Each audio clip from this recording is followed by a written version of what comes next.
Саламатсыздарбы. Немесе Геошондо программасы. Geçenki брифинг учурунда премьер-министр Кубатбек Боронов ковид оорусу менен күрөшүүдөгү өкмөттүн аракеттери жана коронавирустун айынан Кыргызстанда борбордук жана жергиликтүү түзүлүштөрдү санариптештирүү иштери алдыга жылганы тууралуу баяндап жатып, акыркы мезгилде калктын бийликке болгон ишеними бир гыйла жогорулаганына дагы токтолду. Улуттук статистика комитети тарабынан дайыма чыгарылып турчу калктын ишеним индексинин көрсөткүчүнө 2020 жылдын ичинде 3 органга болгон элдин ишеними жогорулады. Бул ички иштер органдарына болгон элдин ишеними өткөн жылы 15,1 балга туура келе турган болсо, быйыл 40,8 балга жетти. Саламаттык сактоо уюмдарына өткөн жылы 17 балл берилген болсо, быйыл 36,7 балга жогорулады. Айыл чарбасындагы органдарга өткөн жылы 24,9 балл берилсе, быйыл элдин ишеничи 33,5 балга чыкты. Бирок эмне себептен Стат комитеттин эсеби боюнча айрым өкмөттүк уюмдарга болгон ишеним 170%га жогорулаганы түшүнүксүз. Статкомдун сайтында эл ишенимин аныктоо методологиясын стратегиялык изилдөөлөр боюнча улуттук институт иштеп чыккан деп айтылат. Ал ыкмалар КМШнын мамлекет аралык статистика комитетинин эрежелерине негизделген жана аны Кыргыз Статкомунун коллегиясы бекиткен. Андан тышкары калктын бийликке болгон ишенимин өлчөөдө сурамжылоо дагы колдонулат деп айтылат. Бирок эмне үчүн акыр аягында сурамжылоого катышкандардын тиги же бул пайызы деген көрсөткүчтүн ордуна балдар пайда болгону чечмеленбейт. Статком кайсы бир жергиликтүү адамдарга же башкаларга суроо камтылган кандайдыр бир анкеталарды таратып жана беркилер бийлик түзүмдөрүнө баа койгон сыяктуу. Эл арасында сурамжылоо жүргүзгөндө суралган адамдар кокусунан тандалгандар болуш керек. Маселеде кызыкчылыгы барлар суралбого тийиш. Экинчиден, жалпы калктын мисалга 30% айыл жергесинде жашаса, суралган 1000 адамдын арасында айылдыктардын саны сөзсүз 300 болууга тийиш.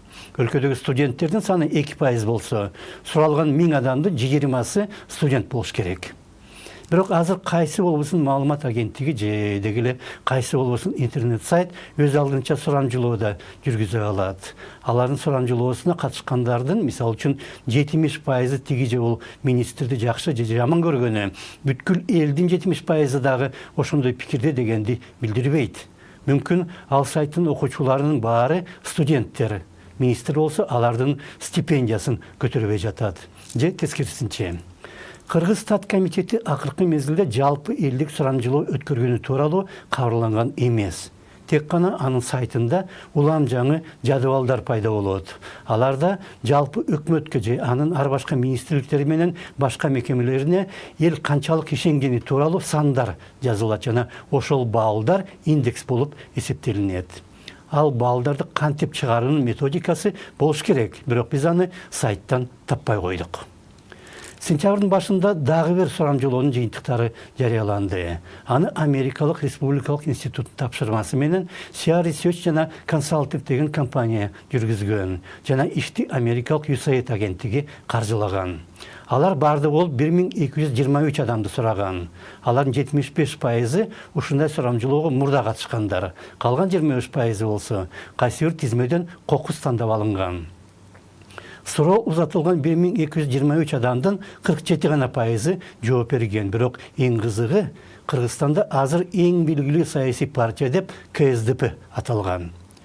Сурамжылоо августта өткөрүлгөн, бирок июлдун башында эле күздөгү шайлоого 44 партия катышар ниетин билдирген. Сурамжылоонун жыйынтыгы болсо, шайлоо өнөктүгү так башталган күндөргө туура келген.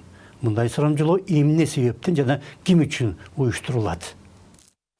Нельзя недооценивать возможности технологические, технические, организационные, финансовые. Алардын мүмкүнчүлүктөрү бир топ, техникалык дагы, уюштуруу же технологиялык да, каржылоо мүмкүнчүлүгү дагы. Ким заказ кылганын жана чыныгы утуш кимге таандык болорун дагы унутпаш керек. Негизги максат менин оюмча шайлоочуларга, саясий партияларга жана дейгеле коомго объективдүү маалымат берүү эмес, тескерисинче октябрдагы шайлоо таза, адилет жана калыс болоорунан күмөн санатуу. 5-октябрда шайлоонун корутундусу чыгарылганда жыйынтык мындай болду. Биздин сурамжылоо болсо такыр башканы көрсөткөн деп айтыш үчүн. Создается мнение, что 5 октября при подведении итогов будут не те результаты, которые отражены в вопросе.